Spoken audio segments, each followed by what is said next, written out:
If you want to know how can you delete courses or basically levels in Super Mario Maker 2, you are in the right place, because today in this video I'll show you exactly how can you do that.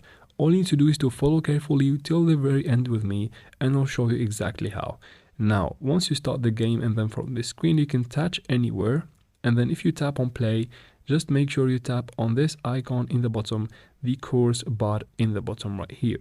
But if you choose to tap on the maker, you'll be taken to this screen. You can still find that area right here, or where you can basically delete levels. So tap right here in this yellow icon in the top right.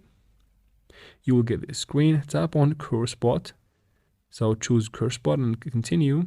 And then from here, choose the level that you want to delete. Let's say I want to delete this one. I only have one anyways. And then tap on the trash can in the bottom right here.